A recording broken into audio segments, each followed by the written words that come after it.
أعوذ بالله من الشيطان الرجيم بسم الله الرحمن الرحيم قل هل يستوي الذين يعلمون والذين لا يعلمون صدق الله العظيم. تین بار درود پاک پڑھیں. معزز سامعین، آپ جانتے ہیں کہ 11 تاریخ کو یہاں فاتحہ خوانی کا اہتمام کیا جاتا ہے اور کسی نہ کسی موضوع پر گفتگو رکھی جاتی ہے. اللہ تعالی ہمیں اس بات کی توفیق عطا فرمائے کہ ہماری زبانوں سے حق بات نکلے اور ہمیں اس پر عمل کرنے کی سعادت بھی نصیب ہو. اللہ تعالیٰ نے قرآن کریم میں ارشاد فرمایا کہ ایک بات یاد رکھ لیں، علم والا اور بے علم یہ دونوں کبھی برابر نہیں ہو سکتے. یہ فیصلہ اور ایک سے زائد مقامات پر قرآن کریم میں اللہ نے اس بات کو واضح کیا. بلکہ قرآن کریم کا اگر مطالعہ کیا جائے تو قرآن کا کوئی ایک ایسا سورہ، کوئی قرآن کا ایک ایسا پارہ آپ نہیں بتا سکتے کہ جس میں اللہ تعالیٰ نے علم کی طرف توجہ کرنے کا حکم نہ دیا. قرآن کے ہر پارے میں اس کا ذکر ہے. اور پھر قرآن کریم کی سب سے پہلی آیت جو اللہ تعالیٰ نے نازل فرمائی وہ اقرأ کی ہے، پڑھنے اور تعلیم سے متعلق ہے. تو جس قوم کے لیے میں نے اس سے سابقہ جمعہ میں بھی کہا کہ اس بات پر ہمیں غور کرنے کی ضرورت ہے کہ اللہ تعالیٰ نے ہمارے رسول صلی اللہ علیہ وسلم کو فرمایا کہ اے نبی آپ میرے پاس یہ دعا کریں. دعا بندہ کرتا ہے، اللہ قبول کرتا ہے. مانگنا ہمارا کام ہے، عطا کرنا اس کا کام ہے.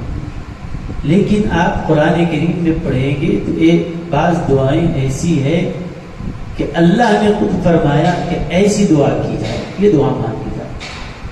مطلب یہ ہے کہ جو دعا خود اللہ سکھا رہا ہو وہ اس کو پسند ہے اور اللہ اس پر عطا بھی کرتا ہے، اور وہ دعا کی جائے تو اللہ خوش بھی ہوتا ہے. اللہ تعالیٰ نے یہ دعا سکھائی کہ اے حبیب آپ یہ کہیں قل رب زدنی علما، اے میرے پروردگار تو میرے علم میں اضافہ کرنا.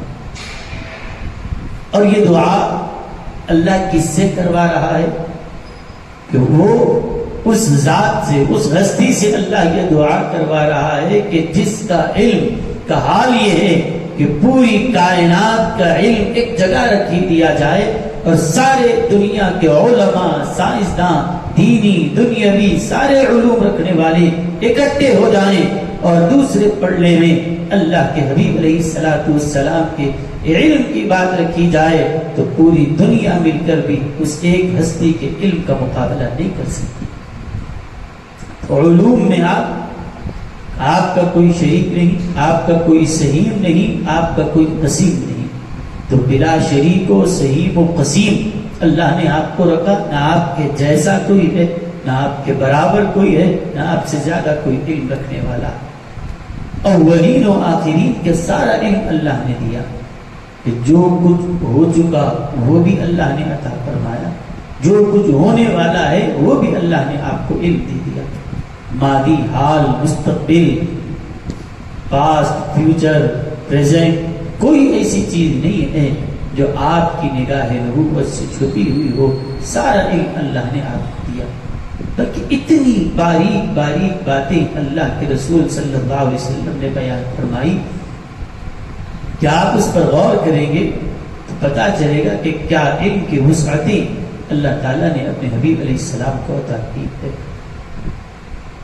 فرماتے ہیں کہ حدیثوں میں آیا ہے کہ جب جنتی جنت میں جائیں گے اتنا تو معلوم ہے کہ کون جنت میں جائے گا کون جہنم میں جائے گا، یہ ساری تفصیلات تو حضور جانتے ہیں اور بتلا دیا، یہ تو ہم جانتے ہیں۔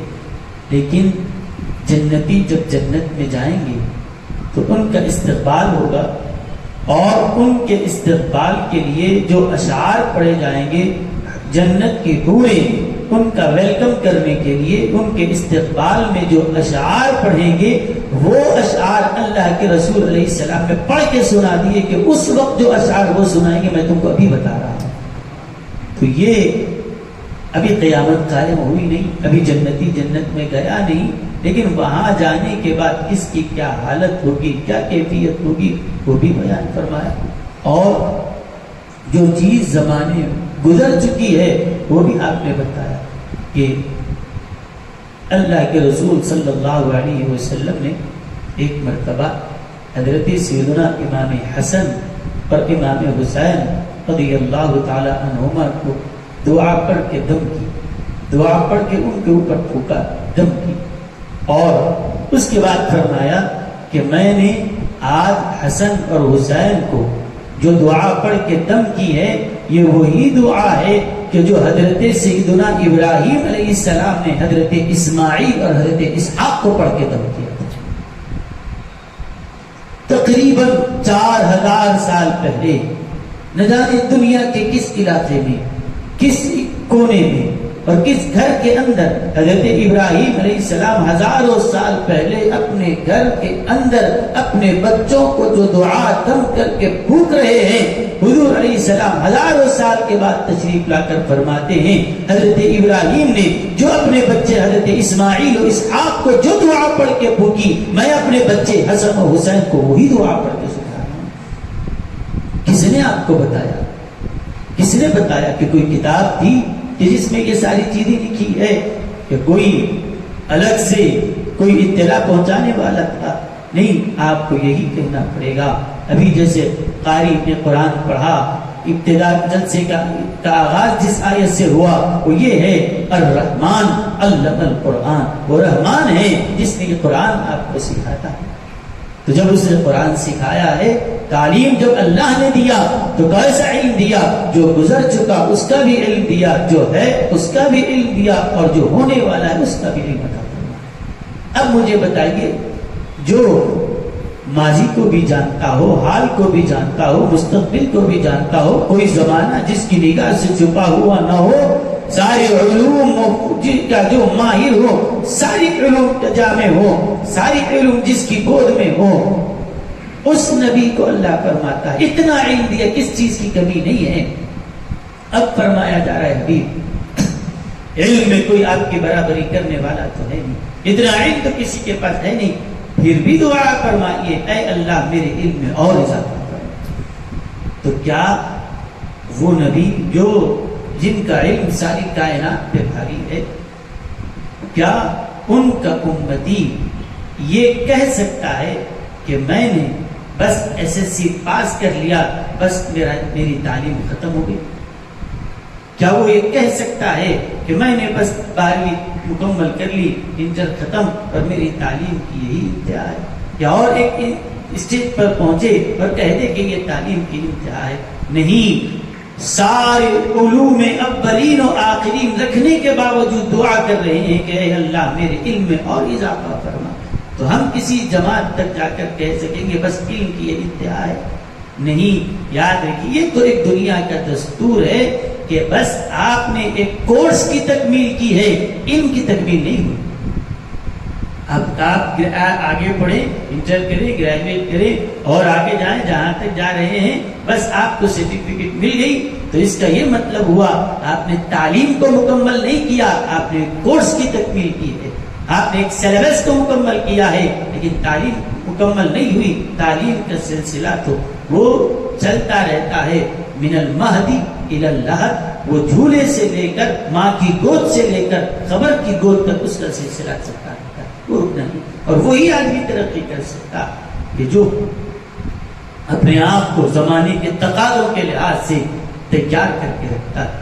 اللہ کے رسول صلی اللہ علیہ وسلم نے ہر درجے تعلیم کے لیے اہمیت دی ہے، اور آپ یہ بات بخوبی جان لیں، ایک طرف دولت کے انبار لگے ہوئے ہیں اور دوسری طرف مسئلہ ہے تعلیم کا، اس کو اختیار کیا جائے گا۔ دولت کو چنیں گے یا تعلیم کو چنیں گے؟ مدینہ منورہ میں سن 2 ہجری کی بات ہے کہ جب جنگ بدر ہوئی، جنگ بدر میں 14 صحابہ اکرام شہید ہوئے اور مکے کے جو کفار و مشرکین تھے ان میں سے 70 لوگ قیدی بنا کر مدینہ منورہ لائے گئے۔ 70 قیدی جب مدینہ طیبہ لائے گئے ہیں ان کو رکھا گیا، اور ان میں بعض وہ لوگ تھے جو عام درجے کے تھے اور بعض وہ تھے جو اپنی قوم کے سردار تھے، بڑے بڑے پیسے والے تھے وہ لوگ۔ جب ان کو قیدی بنا کر لایا گیا مدینہ طیبہ میں ہیں، اللہ کے رسول صلی اللہ علیہ وسلم نے جب ان کے پاس آپ تشریف لائے تو دیکھا کہ قیدیوں کو ان کے ہاتھوں میں، جیسے طریقہ ہے قیدیوں کے ہاتھوں میں بیڑیاں ڈالی، زنجیریں ڈالی جاتی ہے، پیروں میں بیڑیاں رکھی جاتی ہیں۔ حضور صلی اللہ علیہ وسلم فرمائے کہاں ہے قیدی؟ جب آ کر آپ نے دیکھا کہ ان کے ہاتھوں میں زنجیر، ہاتھ باندھے ہوئے، وہ ان کے پیر باندھے ہوئے ہیں، آپ نے فرمایا صحابہ یہ کیا کر رہے ہو؟ ان کے ہاتھوں کو کھول دو۔ کہ وہ دنیا کا طریقہ ہے، قیدی کو کھلا نہیں چھوڑتے، ہاتھ پیر باندھ کے لائے کہتے ہیں۔ کہا کہ وہ کسی اور کا دستور ہوگا، محمد عربی کا دستور یہ ہے، میں انسانیت کا اور ہمدردی کا سبق دینے کے لیے آیا ہوں۔ فرمایا ان کو باندھا، پوری دنیا ہی باندھتی ہے حضور۔ کہنے لگے تم نے بیڑیاں تو ان کے پیروں میں ڈالی ہے، زنجیر ان کے ہاتھ میں ہے، تکلیف مجھے ہو رہی ہے، میں اس کو تکلیف پہ دیکھ رہا ہوں، تو اس کے ہاتھ جو باندھے ہوئے ہیں، اس کے پیر باندھے ہوئے ہیں، زنجیر تو اس کے پاس ڈالی ہوئی ہے، لیکن تکلیف مجھے ہو رہی ہے۔ تو صحابہ نے یہ سنا، حضور فرمایا تکلیف مجھے ہو رہی ہے، کیسے برداشت کر سکتے ہیں کہ حضور کو تکلیف ہو، کہ کوئی آپ کو ذہنی طور پر کوئی اذیت ہو؟ کہا کہ حضور بس آپ نے فرما دیا، بس ان کے ہاتھ کھول دیجیے، پیر کھول دیجیے۔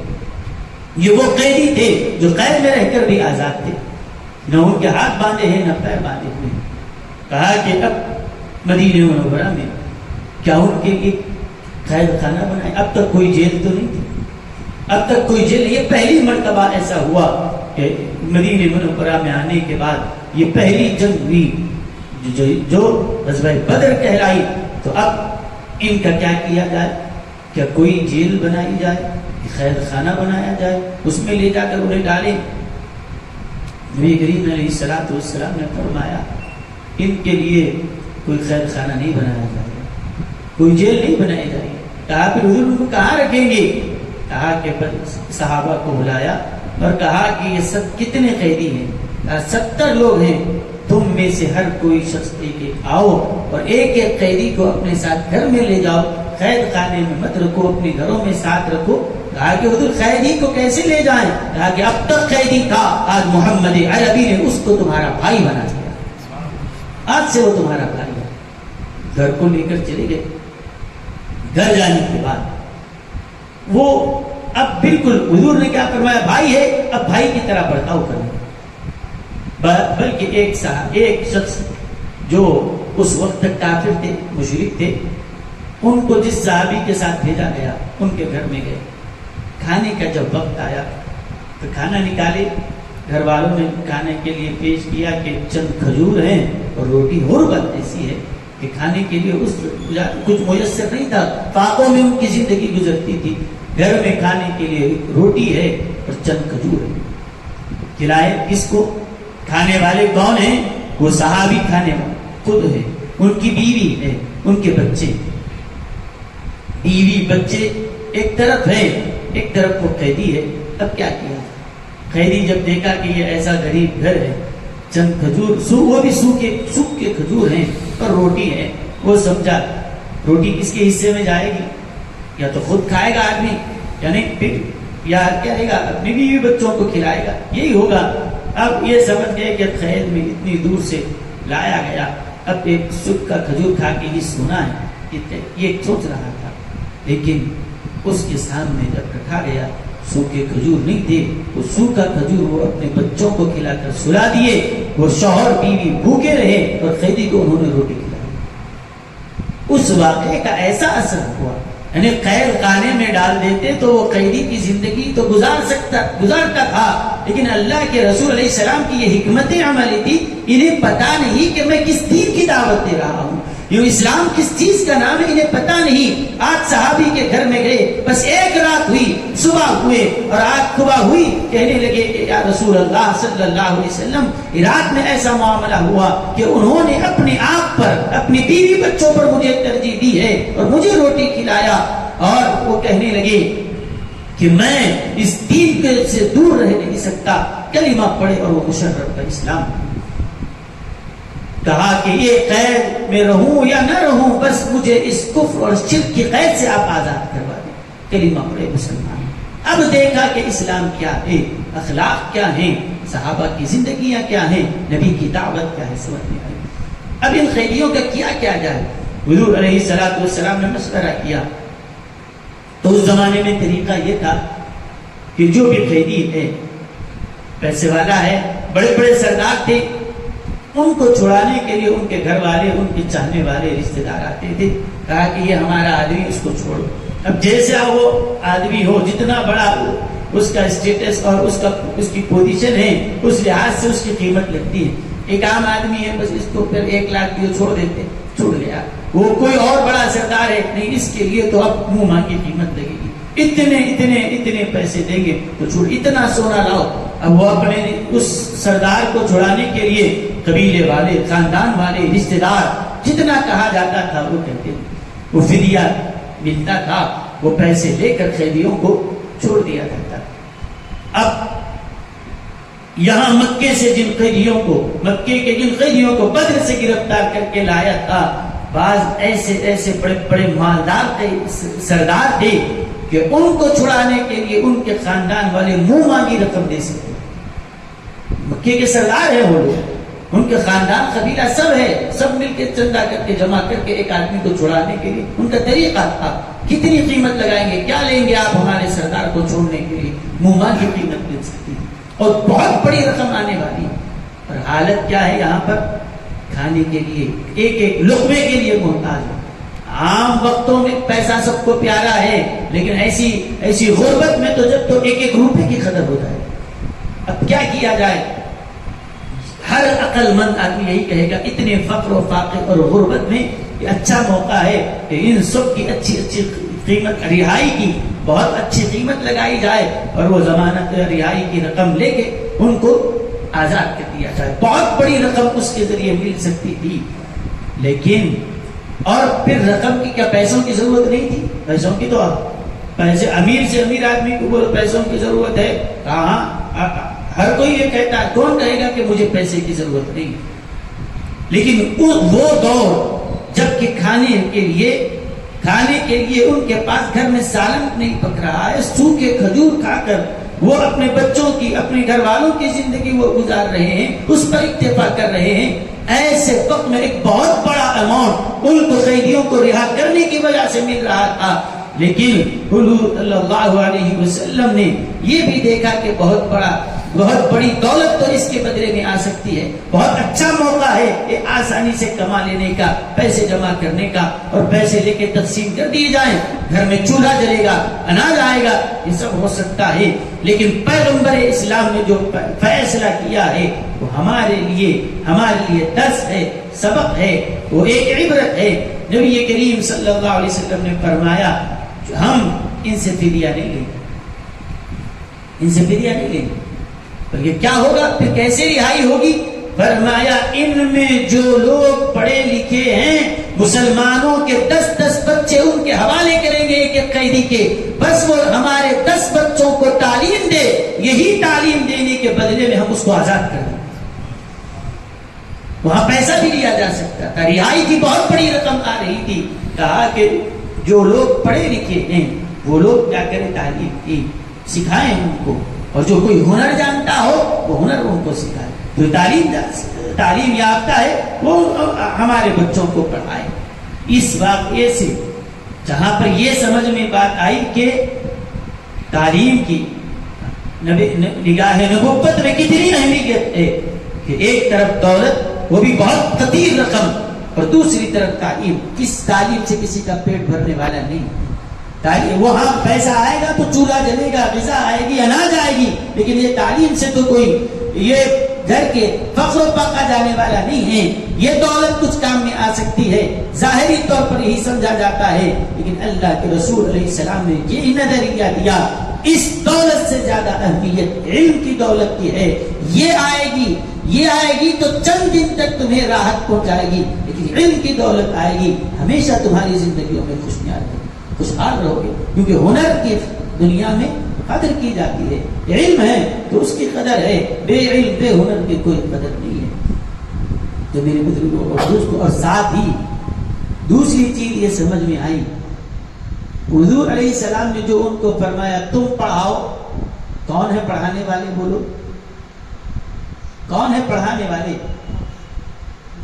مشرک ہیں, کافر ہے پڑھانے والا.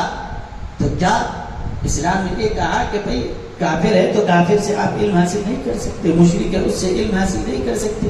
نہیں, بلکہ کہا کہ اگر کوئی ہنر, کوئی فن, کوئی علم اگر کسی غیر قوم کے پاس بھی ہو تو ان کے آگے جا کر بیٹھنے میں تم جد کو مت, شرم و حیا کو بیچ میں آڑے آنے مت دو. اگر کسی مشرک, کسی کافر کے پاس بھی اگر علم اور فن ہے تو تم جا کر اس کو سیکھتے ہو, اور یہ اس کی اجازت خود اللہ کے رسول علیہ السلام نے دی.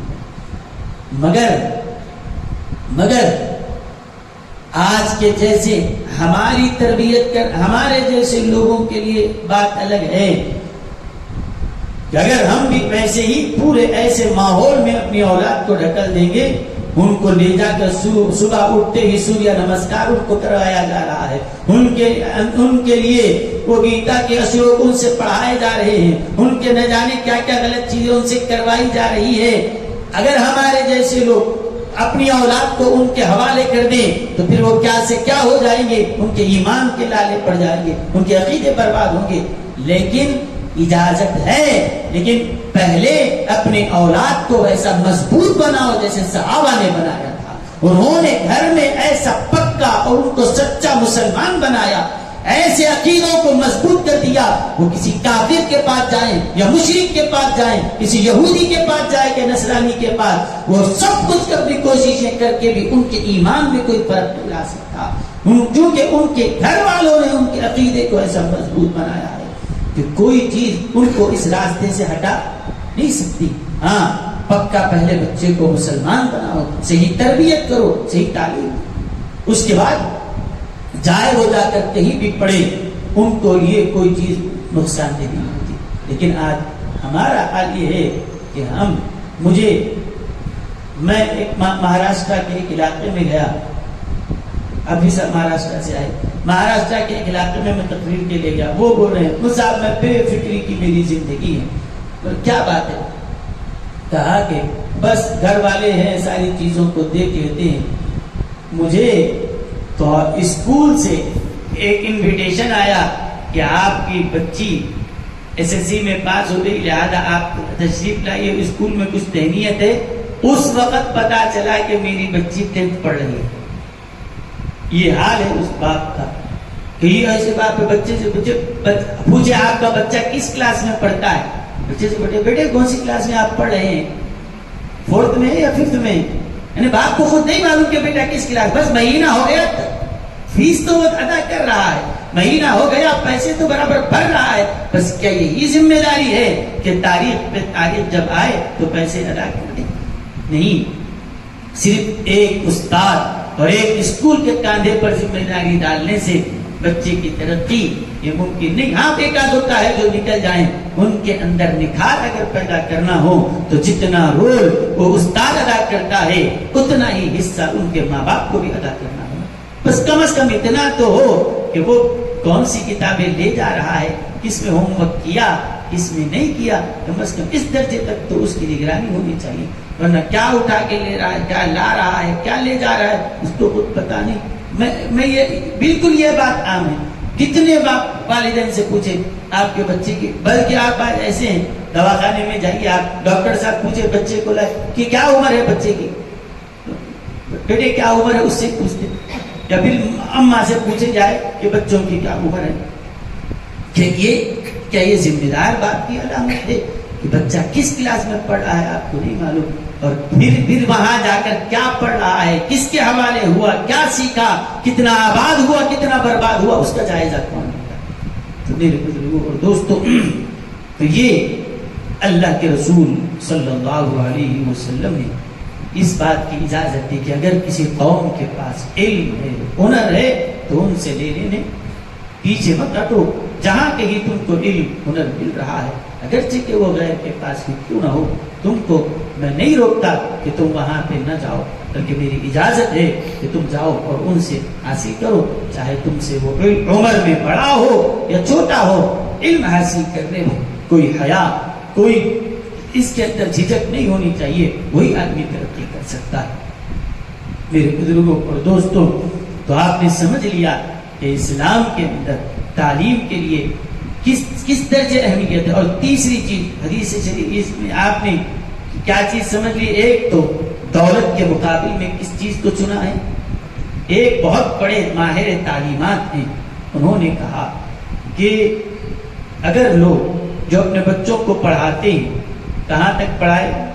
ایک 12ویں کرا لیے، انٹر ہو گیا، اس کے بعد کئی کام پہ لگا دیے، کچھ کر دیے. کہا کہ بھئی گھر کے حالات اجازت نہیں دیتے کہ اور مزید پڑھایا جائے.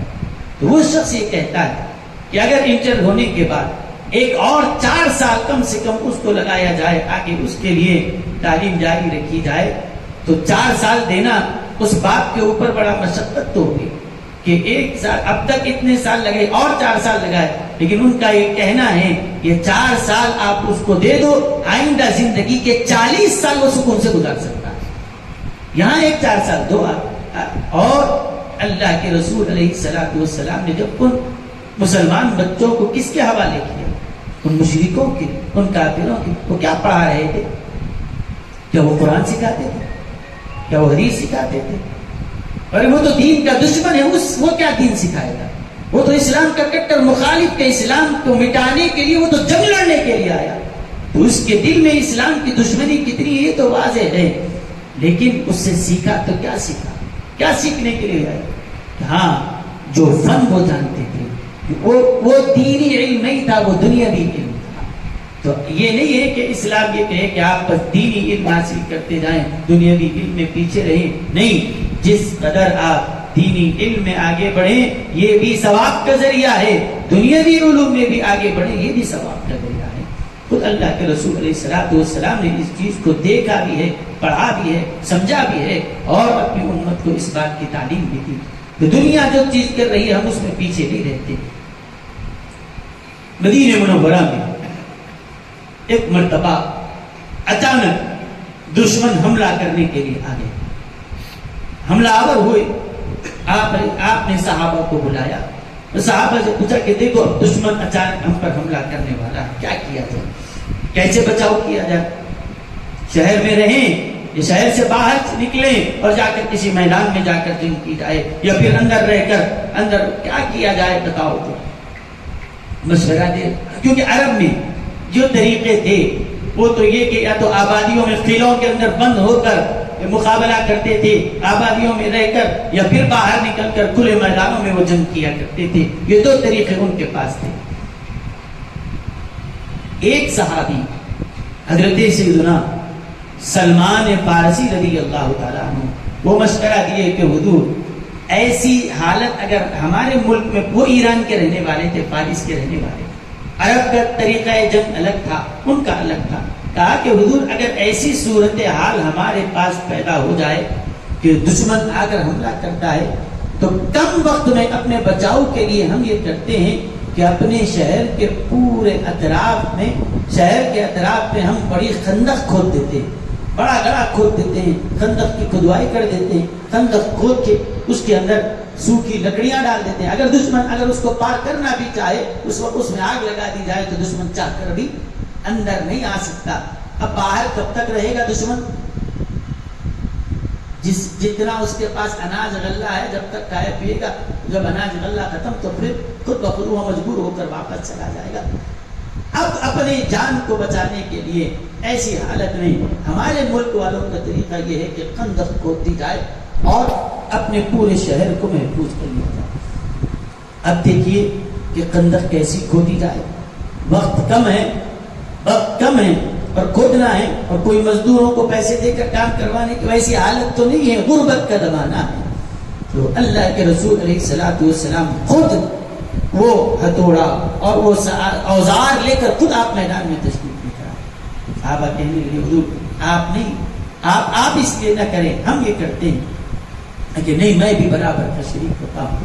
خندق کھودی گئی تو پہلے مجھے بتائے، اب دشمن جب حملہ کر رہا ہے تو اس سے پہلے کبھی ایسا نہیں ہوا، پہلی مرتبہ ایسا ہو رہا ہے کہ یہاں پر خندق کھودی جا رہی ہے اور اس تدبیر کو اختیار کیا جا رہا ہے، اور یہ ہمارے علاقے کی نہیں ہے، یہ نہ مسلمانوں کا طریقہ رہا، نہ پھر یہ عرب میں یہ دستور تھا، بلکہ ایک صحابی نے کہا کہ حضور ہمارے ملک میں یہ ٹیکنیک استعمال کی جاتی ہے، کہا کہ اگر دنیا میں یہ چیز چل رہی ہے ہم پیچھے نہیں کرتے، اگر ایسی حالت میں اس ٹیکنیک کو استعمال کر کے بچاؤ کیا جا سکتا ہے جو ٹیکنیک وہ استعمال کر رہے ہیں، ہم بھی اس ٹیکنیک کو استعمال کریں۔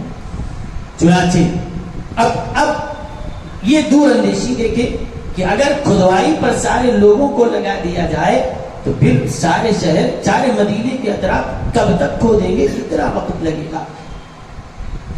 اس کے لیے بہترین پلان کیا گیا، کیسے کہ ہم اس انداز سے اس کی کھدوائی کریں گے کہ ایک طرف پیچھے کی طرف جو پہاڑ وغیرہ جتنے تھے اس کو پیچھے کی طرف کریں گے، جب پہاڑ پیچھے سے ہوں گے تو اب دشمن کا پیچھے سے آنے کا کوئی خطرہ نہیں ہے، بس کچھ لوگ اوپر سے بیٹھ کر نگرانی کر لے تو کافی ہو جائے۔ اب رہا فرنٹ سائڈ اور رائٹ لیفٹ، اس طرف سے جہاں پر یہ کھلا علاقہ ہے اتنے علاقے میں کریں اور اتنے علاقے کو بیک سائڈ کو جو محفوظ کر دیا جائے وہ پہاڑوں کے خیر۔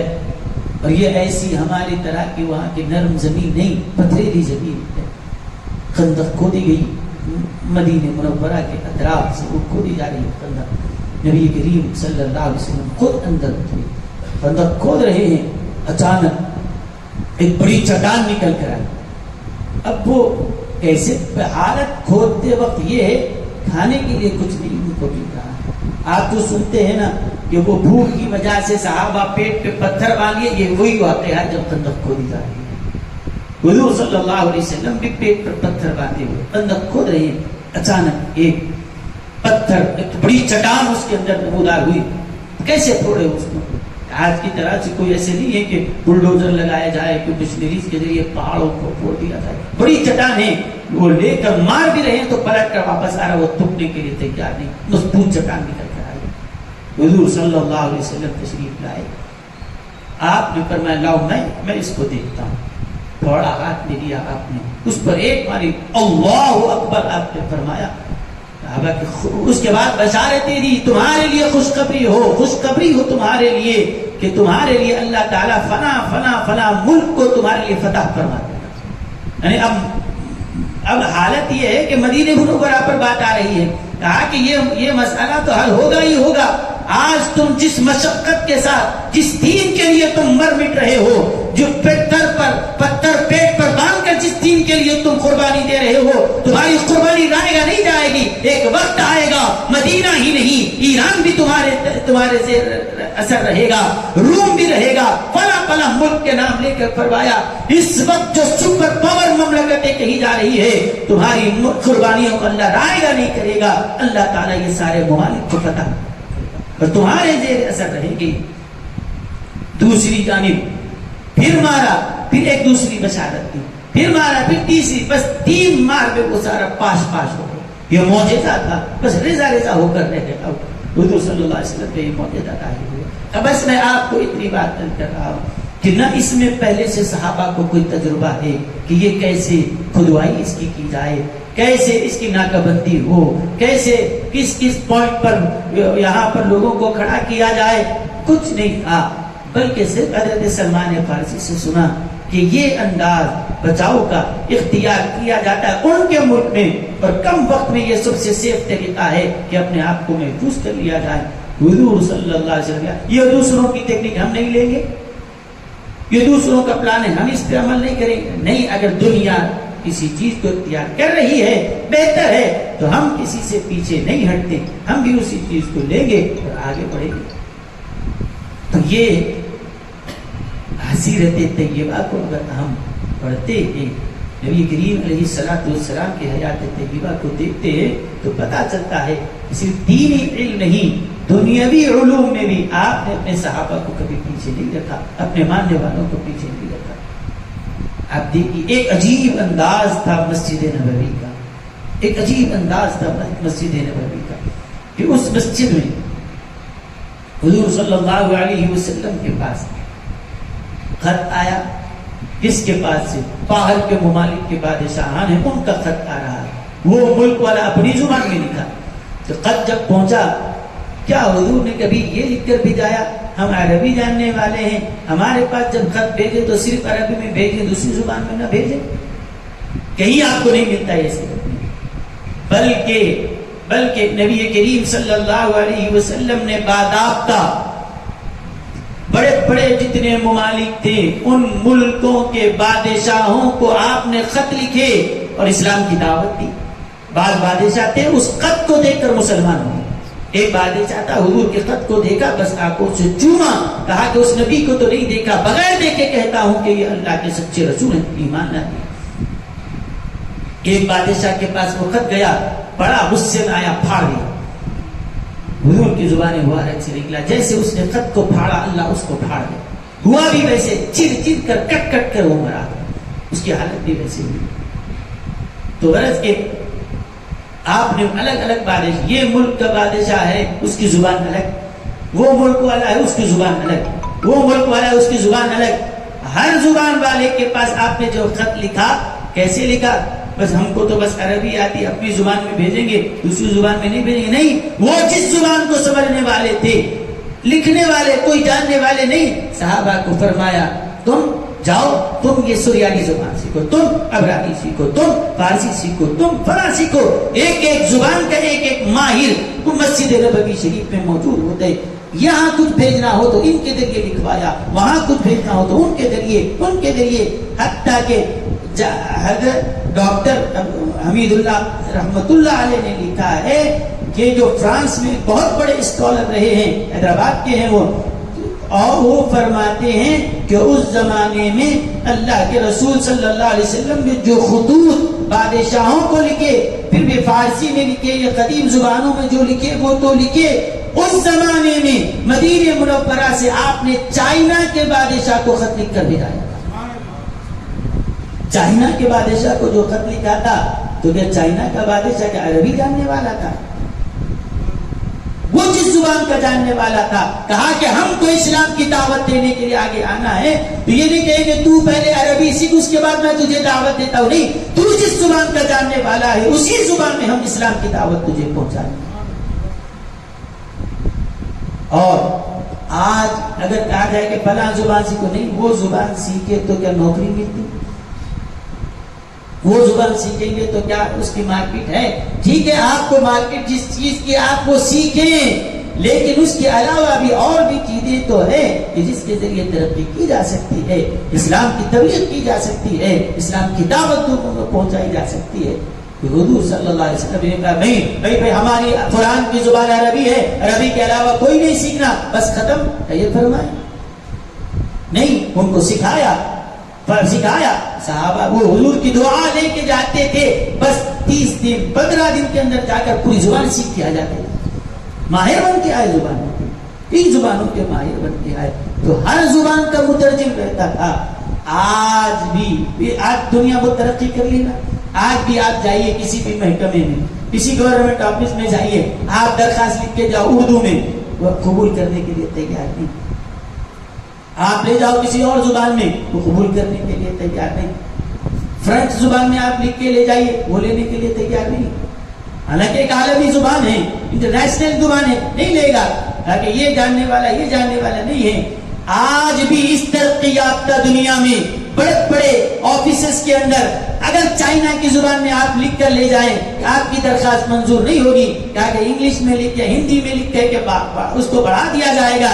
لیکن آج کا دفتر اس درخواست کو رد کر پہلے کسی سی زبان میں وہ درخواست آ رہی ہے، خط آ رہا ہے، ہمارے نبی نے رد نہیں کیا، بلکہ اس زبان کا خط کو واپس نہیں کیا، خط کا سیکھنے والا اپنی امت میں پیدا فرمانا۔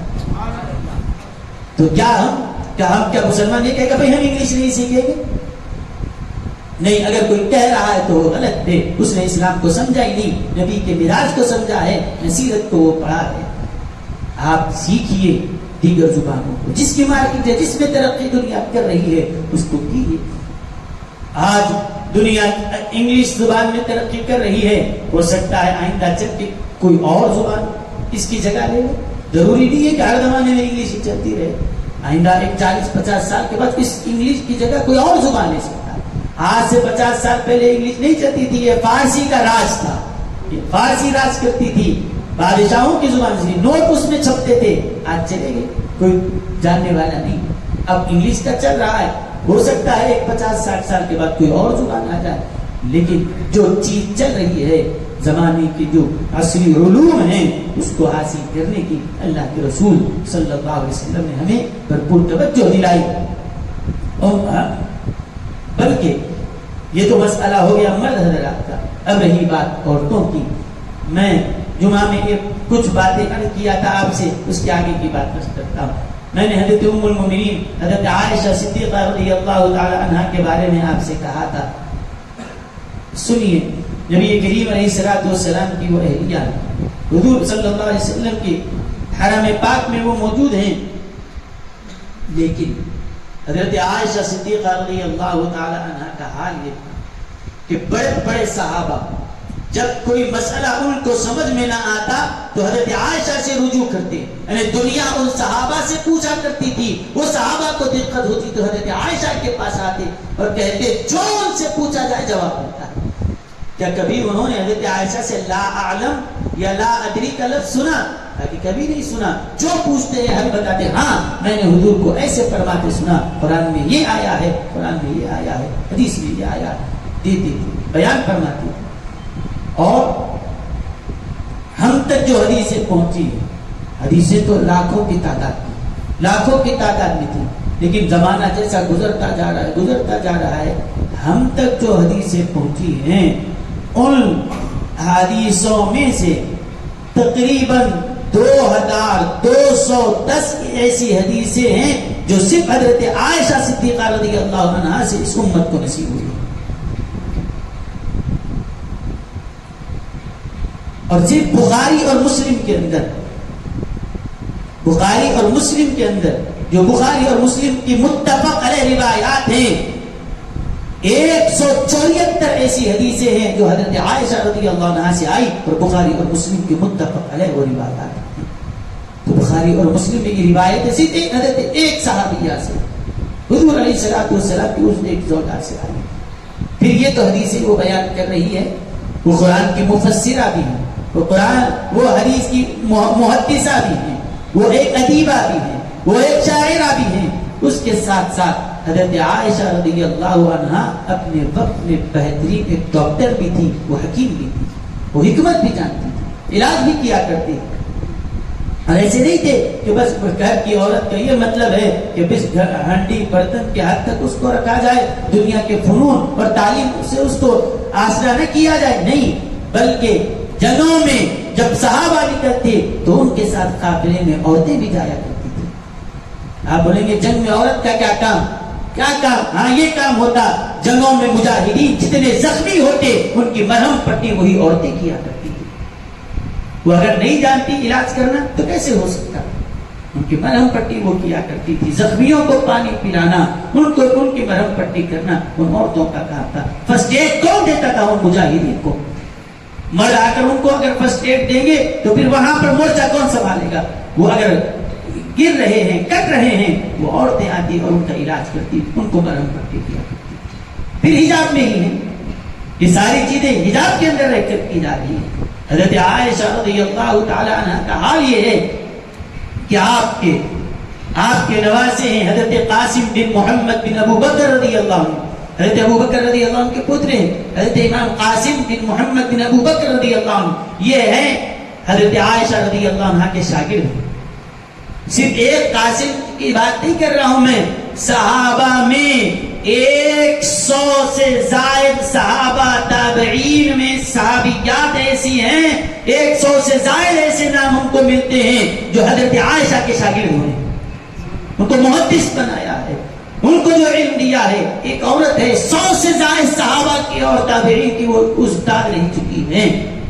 تو کیا تو ان کا پردہ کبھی ان کے علم کے لیے رکاوٹ بنا نہیں. پھر اس کے ساتھ ساتھ وہ ڈاکٹری بھی جانتی تھی، حکمت بھی جانتی تھی، اس کے ساتھ ساتھ وہ بہترین اشعار بھی کہتی تھی. شاعر آتی حضرت خدیجہ، شاعر آتی حضرت فاطمہ الزہرا رضی اللہ عنہ، ان کے اشعار ہیں، ان کے قصیدے ہیں، آپ پڑھیں آپ کو ملے گا کس معیار اور کتنی بلند پایا ان کو ادب نصیب ہوا تھا، ان کا علم کیسا تھا، آپ کو اس سے پتہ چلے گا. اس کے بعد آپ یہ ان 100 سے زائد ان کے شاگرد، صرف 100 سے زائد شاگرد وہ ہیں جو صحابہ اور صحابیات اور تابعین میں سے تھے جو جلیل القدر اونچا نام کمائے علم میں. ان میں ایک نام ہے حضرت قاسم کا. حضرت قاسم کون ہے؟ حضرت ابو بکر رضی اللہ عنہ کے پوترے ہوتے ہیں اور وہ شاگرد ہیں حضرت عائشہ رضی اللہ عنہ کے. حضرت قاسم وہ حدیث کا درس دیا کرتے تھے. کہاں پر؟ مسجد نبوی میں ان کی مسند حدیث تھی. ہر دور میں مسجد نبوی میں مسند حدیث رہتی تھی، اس میں ایک محدث بیٹھ کر درس دیتے تھے. دنیا بھر کے مسلمان علماء آتے تھے اور ان سے حدیث لیا کرتے تھے. تو مسجد نبوی میں جب حضرت قاسم درس حدیث دیا کرتے تو مسجد میں بیٹھنے کے لیے جگہ نہیں ملتی تھی، اتنے لوگ شریک ہوتے تھے ان کے درس حدیث میں. تو دنیا جانتی ہے کہ حضرت قاسم یہ امام المحدثین بھی کہلائے، لیکن حضرت قاسم صرف نام کے قاسم نہیں، وہ علم کے بھی قاسم تھے. لیکن یہ بھی آپ کو ماننا پڑے گا قاسم کو قاسم بنایا ہے تو حضرت عائشہ رضی اللہ عنہا نے بنایا. ایک عورت نے ان کو علم دیا. اور کیسے؟ حضرت عائشہ کہاں پر ہے؟ اپنے کمرے میں، پردے کے اندر، اور کمرے میں رہ کر وہ علم دے رہی ہے حضرت قاسم کو، اور حضرت قاسم مسجد میں بیٹھ کر پوری امت کو عطا کر رہے ہیں. تو کیا وہ عورت، تو آپ یہ سمجھتے ہیں کہ یہ جو لوگ اعتراض کرتے ہیں بس ایک عورت کو پردے میں ڈال کر قید کر دیا گیا، گھر کی 4 دیواری میں وہ قید ہے؟ نہیں، یہ گھر کی 4 دیواری میں رکھنا، یہ پردے میں رکھنا اس کے لیے قید نہیں ہے، بلکہ اس کی عزت کی حفاظت کے لیے یہ رکھا گیا ہے. ورنہ وہ گھر میں بیٹھ کر حضرت عائشہ کے علم کا یہ حال ہے، جس شاگرد کو وہ پڑھا رہی ہے وہ شاگرد بیٹھ کر پڑھاتے ہیں تو اس مسند حدیث سے جو علم حدیث کا فیض جاری ہو رہا ہے، اتنے لوگ آتے ہیں کہ مسجد نبوی میں بیٹھنے کے لیے جگہ نہ کافی ہوتی. پھر اس مسند پر حضرت قاسم کے بعد حضرت عبد الرحمن بن قاسم بن محمد بن ابو بکر رضی اللہ عنہ بیٹھے. وہ حضرت قاسم کے بیٹے تھے، وہ درس حدیث دیا کرتے تھے.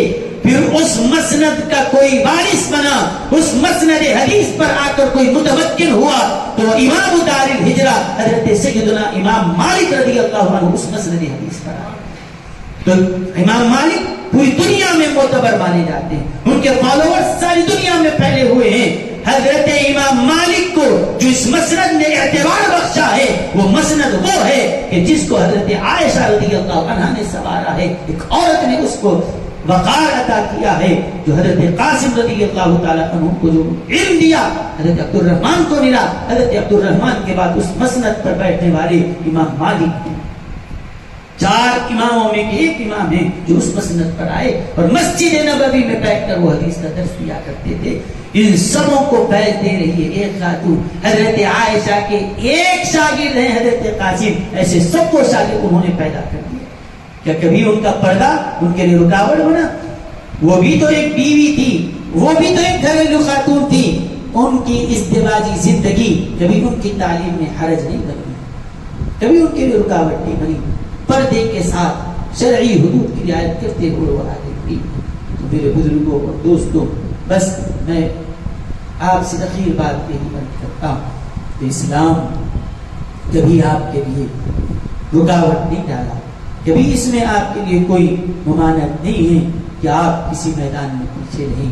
چاہے دینی علوم، دینی یاد رکھیے دینی علم اتنا کہ کیا چیز حلال ہے کیا چیز حرام ہے، فرض کیا ہے واجبات کیا ہیں، ارکان اسلام نماز روزہ زکات حج، یہ بنیادی جو چیزیں ہیں، اتنا علم حاصل کرنا ہر مسلمان پر پڑ رہے، چاہے مرد ہو کہ عورت ہو۔ اور اس کے بعد دین کی گہرائی تک، احکام کی اندرونی حکمتوں تک جاننا، دلائل کے ساتھ جاننا، وہ ہر مسلمان پر فرض نہیں ہے۔ وہ صرف ایک اللہ نے فرمایا علماء کی ایک جماعت بس اپنے آپ کو اسی میں لگائے رہے، تم جاؤ دنیا کے میدانوں میں ترقی کرتے جاؤ، ضرورت پڑی اس عالم سے پوچھ لو، اپنا کام نکالو، وہ اس کام کے لیے رہیں گے، تم ایک کام کے لیے رہو، دنیا کا ہر میدان تمہارے لیے ہے، آگے بڑھیں، کہ کوئی رکنا اس میں نہیں ہے، ترقی حاصل کریں، دنیاوی میدان میں نیک نیتی کے ساتھ آگے بڑھتے ہیں تو آپ کو ہر حرف پہ ثواب ہے، ہر قدم پہ ثواب ہے، اس میں رکنا نہیں۔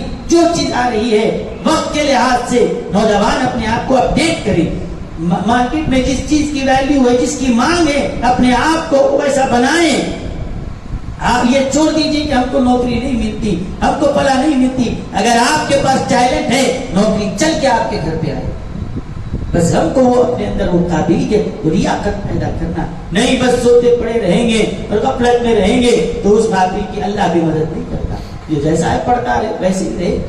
آج افسوس کریں، آپ یہ سبق لیں کہ وہ لوگ جو کبھی ہمارے بازو میں بیٹھنے کی بھی ہمت نہیں کر سکتے تھے، ہاتھ جوڑ کر گارو کرنے والے، انا کرنے والے، جو وہ کم ذات کے، ہم تم کو کم ذات نہیں کہتے، لیکن لوگ جس کو کم ذات کا سمجھتے ہیں کہ ان کو اپنے بازو بھی کھڑا ہونے کی اجازت نہیں تھی، آج ان کے بچے بڑے بڑے افسر بن کر ہمارے سر پر بیٹھے ہوئے ہیں۔ کیا ایسا نہیں ہے؟ ایسا نہیں ہے؟ ہاں دیکھ رہے ہیں، کیوں؟ وہ جھوپڑی میں رہنے والا آج وہاں تک پہنچا ہے، اس کی محنت ہے۔ تم نوا ہوں گے نواب کی اولاد، لیکن تم محنت نہیں کیے، تم ویسے کے چپراسی رہیں گے۔ وہ ہے کسی چمبار کی اولاد، لیکن محنت کیا اور کہاں سے کہاں پہنچا، آج ہمارے سروں پہ وہ بیٹھا ہے۔ کون پہنچایا؟ یاد رکھو اللہ کے پاس قانون ہے، وَلَيْسَ لِلْإِنسَانِ إِلَّا مَا سَعَىٰ، اللہ کا فیصلہ ہے، جو کوشش کرے گا وہ ترقی پائے گا، اور جو غفلت میں رہے گا، کوشش نہیں کرے گا، ہاتھ پہ ہاتھ بیٹھے رہے گا، اس کی کوئی ترقی نہیں ہو سکتی۔ پڑھیں، اپنے وقت کو غنیمت جانیں، آپ کے لیے جو مواقع ہیں، جو چیز ہو سکتی ہے، بس میں یہ ایک کام کر لیتا رہوں گا، بس قرآن کا دور کرتا رہوں گا، ٹھیک ہے، قرآن کا دور بھی کیجیے، آپ کے لیے وقت ہے، آئیے آپ اور بھی علم حاصل کیجیے، آپ کالج جوائن کر سکتے ہیں، کریے، اپنی زندگی کو غنیمت جانیں، پڑھیے، اپنے آپ کو قابل بنائیے۔ ایک جگہ رکنے کا نام نہیں، ترقی اسی کے لیے ہے جو جہد مسلسل کرتا ہے کہ نہیں تیرا نشیمن قصر سلطانی کی گنبد پر تو شاہی ہے، بسیرا کر پہاڑوں کی چٹانوں میں۔ اقبال نے کہا کہ وہ بڑی بڑی بادشاہوں کی گنبدوں پہ بیٹھ کر تو یہ سمجھ رہا ہے میں تو فلاں کی اولاد ہوں، بس یہ بڑی گنبد پہ میں بیٹھ رہا ہوں، یہ کمال نہیں ہے۔ وہ تو اگر ترقی کرنے والا ہے، یہ گنبدوں پہ گھونسلے بنا کر پکڑ نہ کر، بلکہ اور آگے جا، یہ تو کل تو کوئی بھی آ کر تیرا گھونسلہ گرا سکتا ہے۔ جا پہاڑوں کی ان چٹانوں کی بلندیوں پر جا کر اپنا آشیانہ بنا، جہاں پر کسی کی پہنچ بھی نہ ہو اور تجھے وہاں سے کوئی خالی بھی نہ کرا سکے۔ اس جگہ جا، وہاں تک پہنچ کہ نہیں تیرا نشیمن قصر سلطانی کی گنبد پر تو شاہی ہے، بسیرا کر پہاڑوں کی چٹانوں میں۔ صلی اللہ تعالی وسلم علی خیر خلقہ سیدنا محمد وعلی آلہ وصحبہ اجمعین۔ الحمد للہ رب العالمین۔